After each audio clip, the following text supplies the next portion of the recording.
नमस्कार. सरळ आणि सोपी भगवद्गीता या सिरीजच्या 30व्या भागात आपल्या सर्वांचं स्वागत. ज्ञानकर्म संन्यास योग म्हणजेच गीतेतला 4था अध्याय हा आपण समजून घ्यायचा प्रयत्न करत आहोत. तुम्हाला जर चॉईस दिला तर तुम्ही काय निवडाल? मटेरियल पोझेशन्स का नॉलेज? भौतिक संपत्ती का ज्ञान? भौतिक संपत्ती ही काही क्षणांसाठी आनंद देते, पण ज्ञान नेहमीच सुख देईल असे नाही. मिळालेल्या ज्ञानाचे अर्थ समजले की मनःशांती तर नक्कीच मिळेल, आणि त्यातच तर आहे आपला खरा आनंद. आज ह्याच ज्ञानाविषयी अधिक जाणून घेऊया. श्रेयान् द्रव्यमयाद्यज्ञाच् ज्ञानयज्ञः परन्तप सर्वं कर्माखिलं पार्थ ज्ञाने परिसमाप्यते. या श्लोकातून श्रीकृष्ण अर्जुनाला सांगतात की ज्ञानयज्ञ हे कुठल्याही भौतिक यज्ञापेक्षा श्रेष्ठ आहे.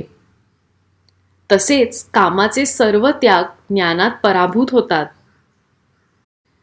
मागच्या भागात आपण यज्ञ आणि आपले इंद्रिये यांचा काय संबंध आहे हे जाणून घेतले. आपण हे देखील बोललो की यज्ञ किंवा कृती जे काही असेल त्यात आपण अवेअर आणि एंगेज्ड असणे गरजेचे आहे. तसेच यज्ञ हे कोणासाठी नसून हे खरं तर आपल्यासाठी आहे हे पण आपण बोललो. माणसाचे जगण्याचे कारण हे खूप भौतिक संपत्ती किंवा मटेरियल डिझायर्स मिळवणे हे नाहीये. माणसाचे जगणे असते हे अधिक बुद्धी प्राप्त करण्यासाठी. Man lives to acquire more wisdom. भौतिक संपत्ती आपल्याला आनंद देते, पण त्याचबरोबर राग, चिंता, भीती अशा काही भावना आपल्या बरोबर घेऊन येते. याचे कारण म्हणजे आपल्या इच्छा. एखादी इच्छा पूर्ण झाली की आपण पुढची इच्छा पूर्ण करण्याच्या मागे लागतो, आणि मग होतं काय? ओव्हर पोझेशन. ज्ञानाचे उलटे आहे. ज्ञान प्राप्त केले की आपली बुद्धी वाढते. या बुद्धीने माणसाला आध्यात्मिक सत्य आणि आपल्या इच्छा यामध्ये फरक करता येतो. हा भेद माणसाला आत्मज्ञान आणि मुक्तीकडे नेतो. This distinction leads man to enlightenment and liberation. हेच तर आपल्याला ज्ञानयज्ञाच्या जवळ नेईल. आपण आपली बुद्धी वाढवण्यावर जितके जास्त लक्ष केंद्रित करू तितके आपण आध्यात्मिक ज्ञानाच्या जवळ जाऊ. आणि ज्या माणसाची बुद्धी चांगली त्या माणसाला एका अज्ञान माणसापेक्षा नक्कीच कमी त्रास असतो. ज्ञानयज्ञ हे आपल्या जीवनात आपल्या कर्मांसाठी उपयोगाचे आहे. आपले कर्म हे पाप किंवा पुण्य या 2 प्रकारचे असू शकतात. एक अज्ञानी माणूस किंवा एक इग्नोरंट पर्सन आपल्या कर्मात इतका गुंतून जातो की त्याचे कर्म हे एक प्रकारचे पाप होऊन जाते.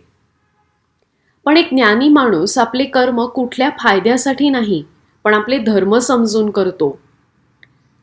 त्यामुळे त्याच्यासाठी आपल्या कर्मातून मुक्ती हेच त्याचे पुण्य. आपली बुद्धी ही आपल्याला वाईट कर्म करण्यापासून वाचवते, आणि ही पापापासून एक प्रकारची मुक्तीच झाली. आलम किंवा तुरटीचा एखादा तुकडा आपण पाण्यात टाकला की पाण्यातील माती, दुर्गंध, इनसॉल्युबल सबस्टन्सेस या सगळ्या गोष्टी एक तुरटीचा तुकडा काढून टाकतं. त्यामुळे पाणी स्वच्छ आणि शुद्ध होऊन जातं. ज्ञानाचे असेच आहे. ज्ञानाने आपली बुद्धी वाढते. आपण आता आपल्या अज्ञानावर मात करू शकतो. एका तुरटीच्या तुकड्यासारखे ज्ञान आपले एक वेगळे शुद्धीकरण करते. ज्ञानाने सुबुद्धी मिळते. अज्ञान किंवा इग्नोरन्स म्हणजे अमावस्येची एक रात्र, जेव्हा इतका काळोख असतो की अवतीभोवती काय आहे हे नीट दिसत नाही. अज्ञानामुळे संशय निर्माण होतो, आणि शंका हे सर्व दुष्कृतींचे मूळ आहे. Doubt is the root of all sins. या अमावस्येच्या रात्रीनंतर जी पहाट येते त्यावेळेस उजेड असतो, एक ऊर्जा असते. आजूबाजूचं सगळं स्पष्ट दिसतं. हा प्रकाश म्हणजे ज्ञान. धर्म आणि कर्म हेच तर खरं सत्य आहे.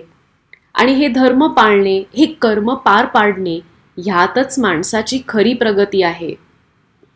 जळणारा दिवा जसा दुसऱ्या दिव्याला प्रकाश देऊ शकतो, तसेच एक आत्मज्ञानी माणूस एका दुसऱ्या आत्मज्ञान शोधणाऱ्या व्यक्तीची मदत करू शकतो.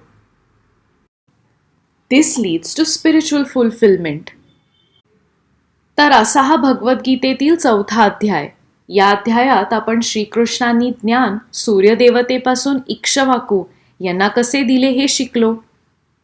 देवाचे रूप हे पृथ्वीवर येण्याचे कारण धर्म किंवा धार्मिकता स्थापित करण्यासाठी असते हे देखील जाणून घेतले. त्याचबरोबर एका गुंतागुंतीच्या विषयी म्हणजे ॲक्शन आणि इनॲक्शन याबद्दल बोललो. एक खोलाचा विषय म्हणजे ज्ञानयज्ञ. ह्यात आपण शिकलो की यज्ञ किंवा सॅक्रिफाईस हे ज्ञानाशी जोडले आहे. जरी सॅक्रिफाईस या शब्दाला एक नेगेटिव्ह कॉनोटेशन असले तरी गीतेतील अध्यायातून असे समजते की हे यज्ञच आहे जे आपल्याला सत्याच्या जवळ नेईल, आपल्याला आत्मज्ञान देईल आणि आपली आध्यात्मिक वाढ होईल. यज्ञ ही क्रिया आपल्या विचारांवर अवलंबून आहे. कृती ही आपल्यावर अवलंबून आहे. मनात आलेला हेतू देखील आपल्यावर अवलंबून आहे. आत्तापर्यंत गीतेत जे काही आपण शिकत आलोय यावरून हे समजते की बरेच काही हे आपल्यावरच अवलंबून आहे. हे ऐकून आपल्याला एक वेगळीच प्रेरणा मिळते, आपले सर्वोत्तम कार्य करण्याची प्रेरणा. भेटूया पुढच्या भागात. धन्यवाद.